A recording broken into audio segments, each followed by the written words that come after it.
Good morning मित्रों, welcome to इरावर्ड। मैं कमलेश सिंह। आज एक नए अध्याय के बारे में हम लोग जानेंगे, पंचायती राज व्यवस्था। सबसे पहले इसका क्या इतिहास था, इसके बारे में हम लोग जान लेते हैं कि कैसे स्थानीय स्वशासन, पहले पंचायती राज व्यवस्था को स्थानीय स्वशासन नाम दिया गया था, तो स्थानीय स्वशासन कैसे आया और उसके बाद कैसे पंचायती राज व्यवस्था के रूप में वो तब्दील हुआ और पंचवर्षीय योजनाओं के माध्यम से गाँव का कैसे विकेंद्रीकरण के माध्यम से आर्थिक विकास तेज़ी से कार्यक्रम लागू हो सका। इन सब चीज़ों के बारे में आज हम लोग पढ़ेंगे। तो सबसे पहले स्थानीय स्वशासन का क्या इतिहास रहा उसके बारे में देखते हैं। देखिए, स्थानीय स्वशासन की जहाँ तक बात है तो वो ऐसा नहीं था कि ये ब्रिटिश सरकार में ही आया। अगर हम देखें मौर्य काल में, तो मौर्य काल में भी स्थानीय स्वशासन था। अगर मौर्य प्रशासन को आप देखेंगे तो वहाँ पे स्थानीय स्वशासन की बात किया गया है, खारवाटिक की बात किया गया है, गोप हैं, ये सभी फिर गुप्त काल में भी विकेंद्रीकरण की बात होती है। और इसी तरह से दिल्ली सल्तनत देखेंगे या मुगल काल देखेंगे, यहाँ भी जो ग्रामीण स्तर था वहाँ पे किसी न किसी रूप से, चाहे रेवेन्यू कलेक्शन हो, टैक्स कलेक्शन हो, उसकी चर्चा होती थी, उसके लिए अधिकारी वगैरह नियुक्त होते थे। तो एक तरह से हम कह सकते हैं कि स्थानीय स्वशासन आरंभ से ही हमारे इतिहास में रहा है। लेकिन ये अलग बात है कि जब अंग्रेज़ यहाँ पे आए और उसके बाद एक नीचे स्तर से विकास की बात जब उठने लगी, तो निश्चित रूप से निचले स्तर से विकास अगर करना है तो स्थानीय स्वशासन को लाना होगा।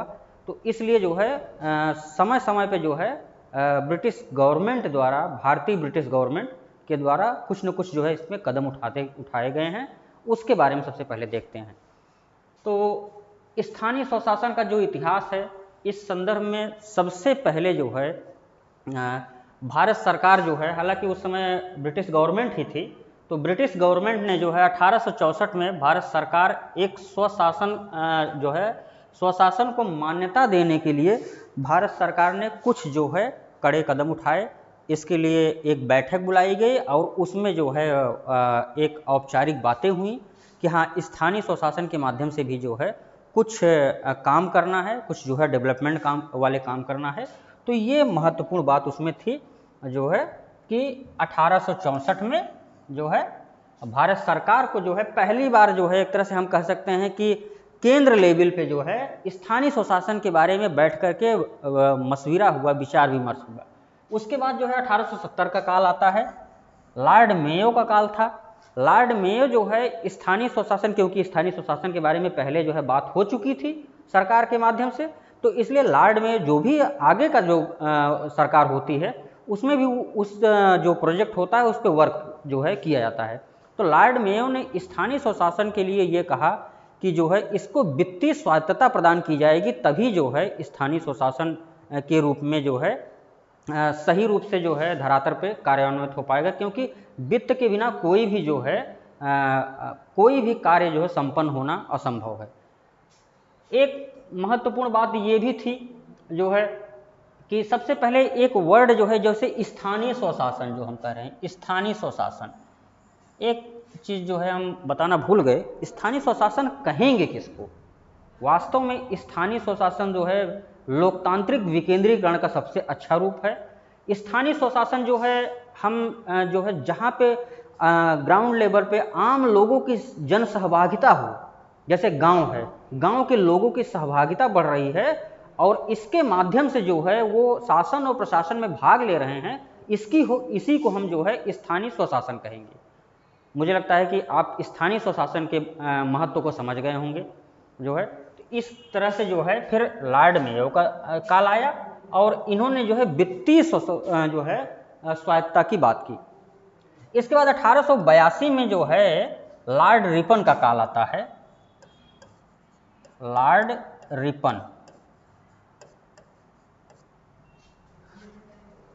रिपन के समय की एक महत्वपूर्ण घटना है, जानते ही हैं, वर्नाक्यूलर प्रेस एक्ट उसको रिपन ने समाप्त कर दिया था।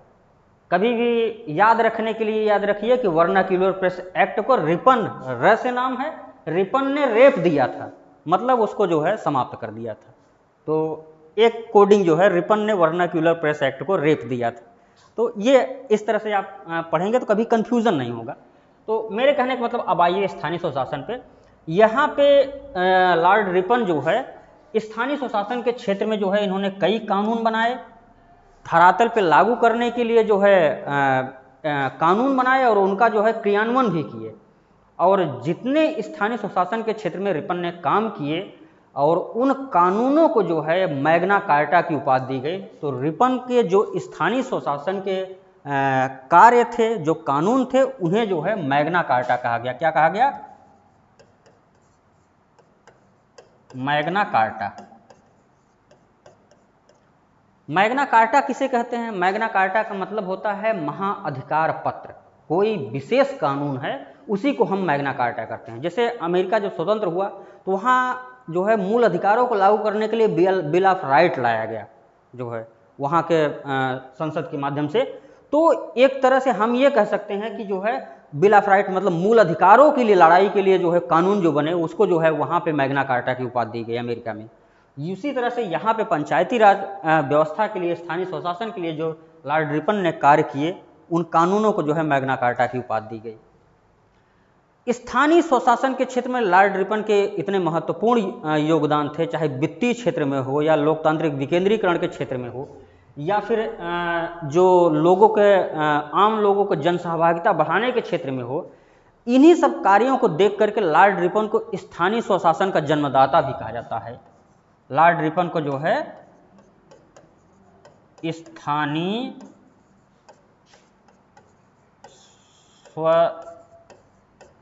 स्वशासन का जन्मदाता या फिर पिता। ये प्रश्न बहुत बार आया हुआ है, चाहे आप पीसीएस का अंशाल उठा के देखेंगे, टीजीटी पीजीटी का, किसी भी एग्जाम में, बैंक, एसएससी, रेलवे जो है, वीडियो सेक्रेटरी जो भी हैं, उन सभी एग्जाम में जो है लगभग किसी न किसी रूप में जो है ये पूछ लिया गया है कि स्थानीय स्वशासन को जो है धरातल पर साकार करने का किसने काम किया था, या फिर स्थानीय स्वशासन के पिता कौन हैं। तो ये महत्वपूर्ण बातें थी, इतनी चीज़ें थी इतिहास में। अब इसके बाद जो आता है हमारा 1907 में एक शाही आयोग का गठन हुआ। शाही आयोग, इसने क्या काम किया? इसकी जो अध्यक्ष थे हॉबहाउस थे। हॉबहाउस, इसके जो अध्यक्ष थे वो हॉबहाउस थे।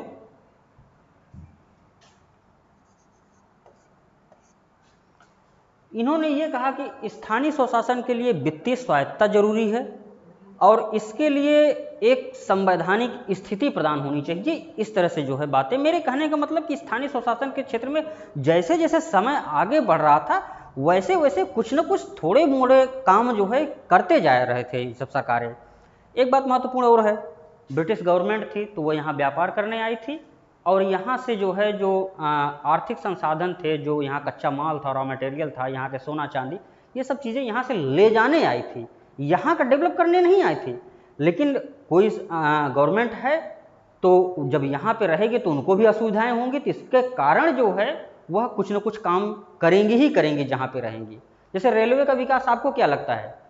ब्रिटिश गवर्नमेंट ने रेलवे का विकास अपने उद्देश्यों के लिए किया था, न कि भारतीय उद्देश्यों के लिए। अपने जो कच्चे माल थे वो जो है फैक्ट्रियों तक पहुँच पॉसिबल हो सके या फिर यहाँ से हम जो है ब्रिटेन ले जा सकें, इन सब कार्यों के लिए किया था। तो यहाँ पे जो है मेरे कहने का मतलब जो है धीरे धीरे जो है बहुत स्लोली गति से, बहुत धीमी गति से जो है स्थानीय स्वशासन के फील्ड में जो है ये सरकार, ब्रिटिश सरकार जो है, भारतीय ब्रिटिश सरकार थी, ये धीरे धीरे काम कर रही थी। इसके बाद 1919 का एक्ट आता है, अधिनियम।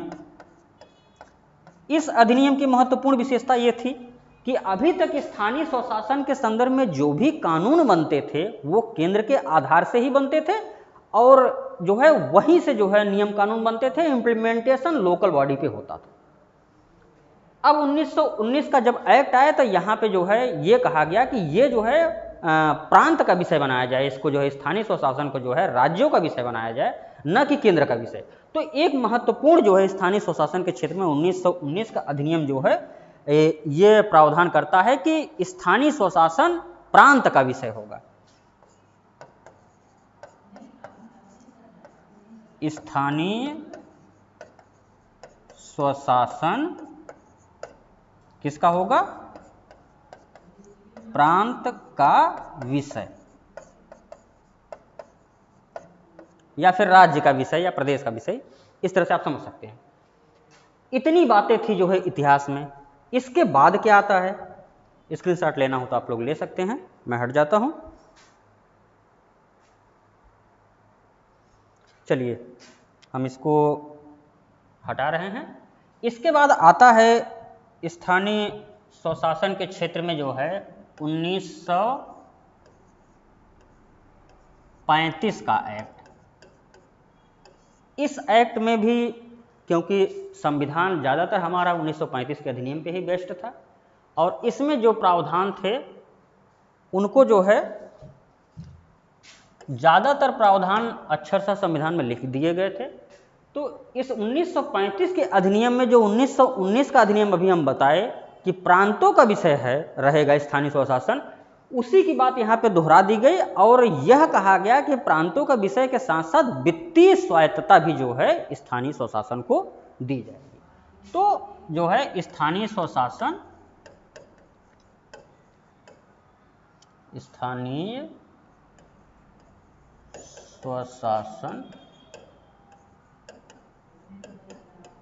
प्रांतीय विषय होगा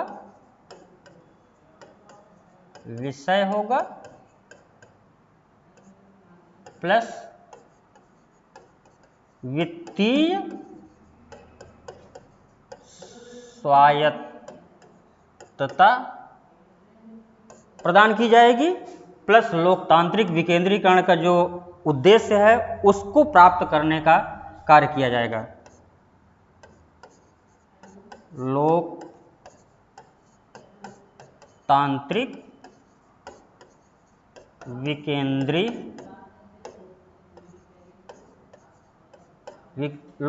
विकेंद्रीकरण को जो है प्राप्त किया जाएगा। इसके माध्यम से लोकतंत्र को साकार किया जाएगा और लोगों को जो आम लोगों की जन सहभागिता को बढ़ाने का प्रयास किया जाएगा। आम लोगों की जन सहभागिता, इतनी बातें जो है इस अधिनियम की थी। उम्मीद है आप लोग समझ पा रहे होंगे। अगर जहां ना समझ में आए तो वीडियो को वापस करके थोड़ा सा बैक करके फिर से देख लीजिएगा, क्योंकि इतिहास इसका थोड़ा कठिन है, क्रिटिकल है, और इसके बाद बड़ा इजी है, बड़ा मजा आएगा, आप देखिएगा। इसके बाद क्या होता है, ये जैसे जैसे समय गुजरा है स्थानीय स्वशासन के क्षेत्र में, मैं अभी वही लेकर चल रहा हूं, अभी मेन टॉपिक पे मैंने आया नहीं हूं, ध्यान रखिएगा। इसके बाद क्या हुआ, देश स्वतंत्र हो गया। जब देश स्वतंत्र हो गया तो गांधी जी का एक महत्वपूर्ण मोटो था, उनका उद्देश्य था कि क्योंकि भारत गांवों में बसता है, गांधी जी ही कहते थे, तो गांवों का विकास होना चाहिए।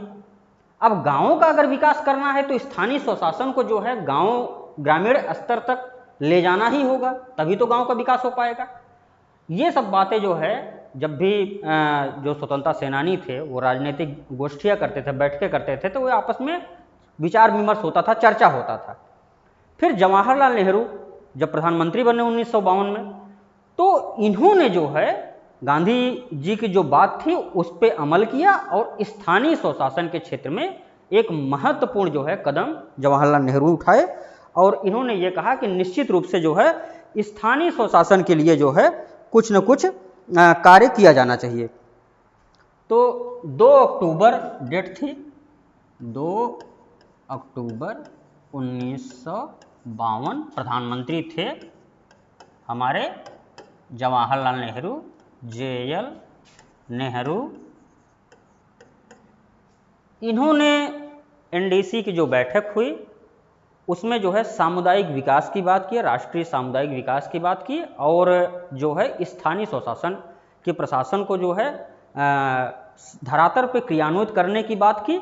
और इस बात को जो है राष्ट्रीय विकास परिषद ने स्वीकार कर लिया और इसके माध्यम से इस क्षेत्र में विभिन्न समितियां बनाने की बात हुई और उन समितियों के माध्यम से कानून बना करके संवैधानिक स्थिति प्रदान करके जो है गांवों के विकास जो है स्थानीय स्वशासन के माध्यम से किया जाने लगा।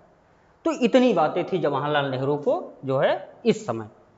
अब इसके बाद क्या होता है स्थानीय स्वशासन के क्षेत्र में, क्योंकि जवाहरलाल नेहरू जो है बैठक हुई, प्रधानमंत्री थे और प्रधानमंत्री कोई बात करेगा जो है तो नो डाउट जो है उस पर विचार विमर्श करना पड़ेगा, उसमें कुछ न कुछ काम करना पड़ेगा।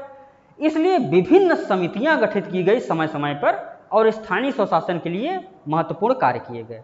अब आता है स्थानीय स्वशासन के क्षेत्र में जो महत्वपूर्ण समितियां थी उसमें पहली समिति थी बलवंत राय मेहता समिति, उसके बारे में हम लोग जानेंगे।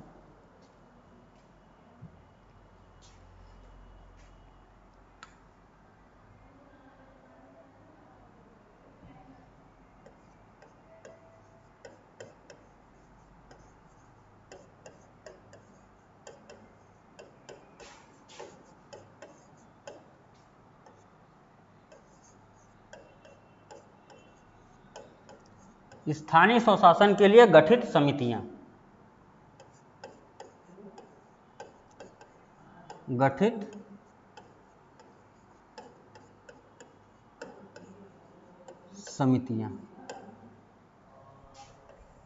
ये हमारा सेकंड टॉपिक। अभी तक इतिहास के बारे में हम लोग पढ़ चुके। अब स्थानीय स्वशासन के क्षेत्र में जो गठित समितियां थी, पहली जो समिति में बताया बलवंत राय मेहता समिति।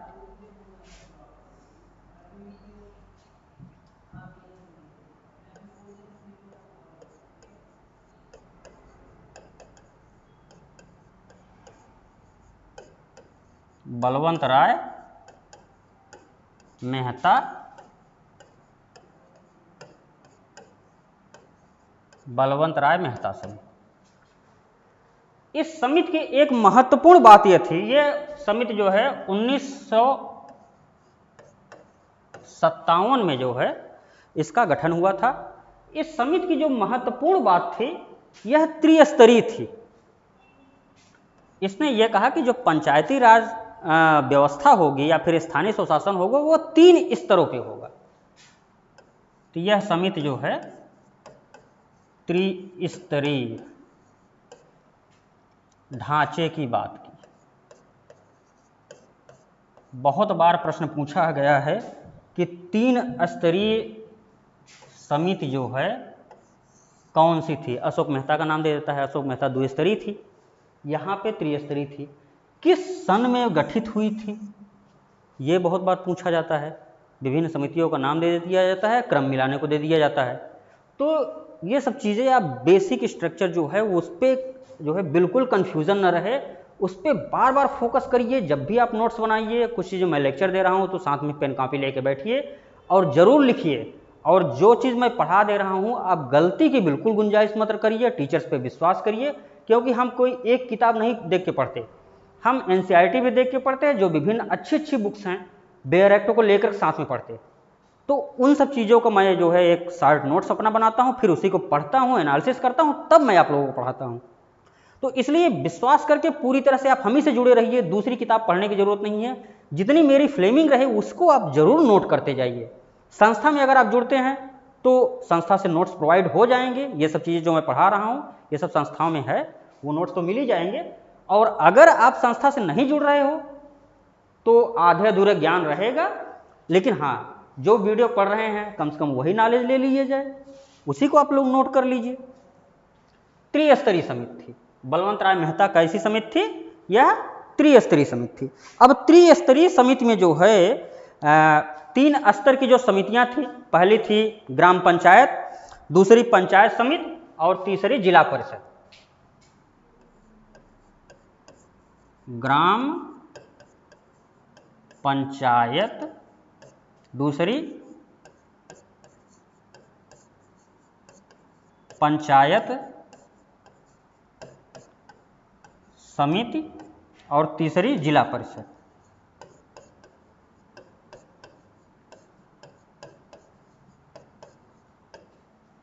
1 2 3 हुआ ना त्रिस्तरीय ढांचा।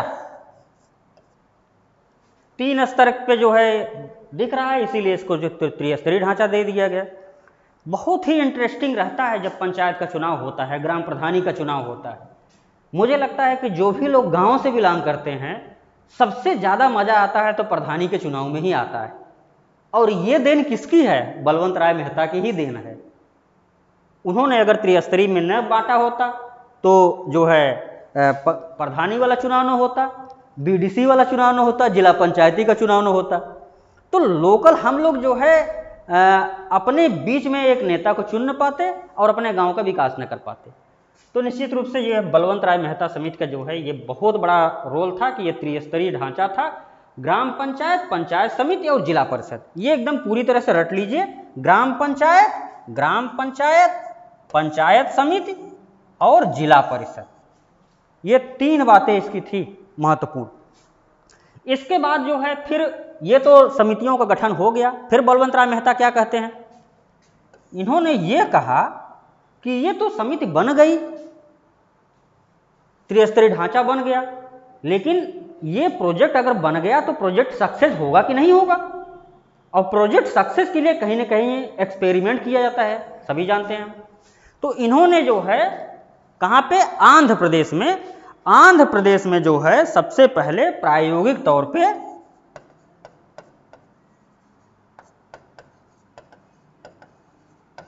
आंध्र प्रदेश में पायलट प्रोजेक्ट इसको कहते हैं, पायलट प्रोजेक्ट। ये आंध्र प्रदेश में प्रायोगिक तौर पे लागू करने के लिए जो है सिफारिश किया गया और यहाँ पे देखा गया पायलट प्रोजेक्ट के तहत, और यहाँ बड़ा सक्सेसफुल रहा। इसके बाद तब जो है भारत सरकार का जो है पूरी तरह से मोटो हो गया कि नहीं, अब जो है प्रधानमंत्री जवाहरलाल नेहरू ही थे, उन्होंने कहा कि अब हम पंचायती राज व्यवस्था को उद्घाटन करेंगे। और फिर जो है राजस्थान के नागौर में जो है उन्होंने पंचायती राज व्यवस्था का उद्घाटन किया। इसके माध्यम से जो है पंचायतों का जो है तेजी से कायाकल्प हुआ और जो है गांवों का विकास जो है सुनिश्चित हो गया। जो लोकतंत्र की मूल भावना थी, लोकतांत्रिक विकेंद्रीकरण, उस जो है उद्देश्य को जो है इस पंचायती राज व्यवस्था के माध्यम से हमने प्राप्त करने का प्रयास किया और काफ़ी कुछ हासिल भी हो गया था। आज की क्लास इतना। दूसरी क्लास में, दूसरे वीडियो में हम इसके बाद किस तरह से प्रधानमंत्री जवाहरलाल नेहरू उद्घाटन करेंगे, इसके बाद अन्य जो समितियां हैं, अशोक मेहता है, पीके थुंगन है, जीवीके राव समिति हैं, इन सभी समितियों के बारे में भी जो है हम चर्चा करेंगे। तो आज की वीडियो इतना। और एक चीज़ मित्रों कहूँगा जरूर कि आप लोग पढ़िए मेरे साथ, लेकिन साथ में पेन और कापी लेकर बैठिए। अगर आप पेन कापी लेकर नहीं बैठ रहे हैं, कथा सुन रहे हैं, तो बिल्कुल आप वीडियो मत देखिए, क्योंकि अगर आप कथा सुनने आए हैं तो ऐसे तो आप मूवी देख रहे हैं। अभी एक मूवी आप देखिए, उसके जो फैक्ट है मैं उसी से क्वेश्चन बना दूँ, आप नहीं पकड़ पाएंगे। इसलिए मैं कहता हूँ पेन कापी जरूर लेके बैठिए, जो मूल बातें हैं उसको आप जरूर नोट करते जाइए। इतनी बातें थी। थैंक यू आप सबका।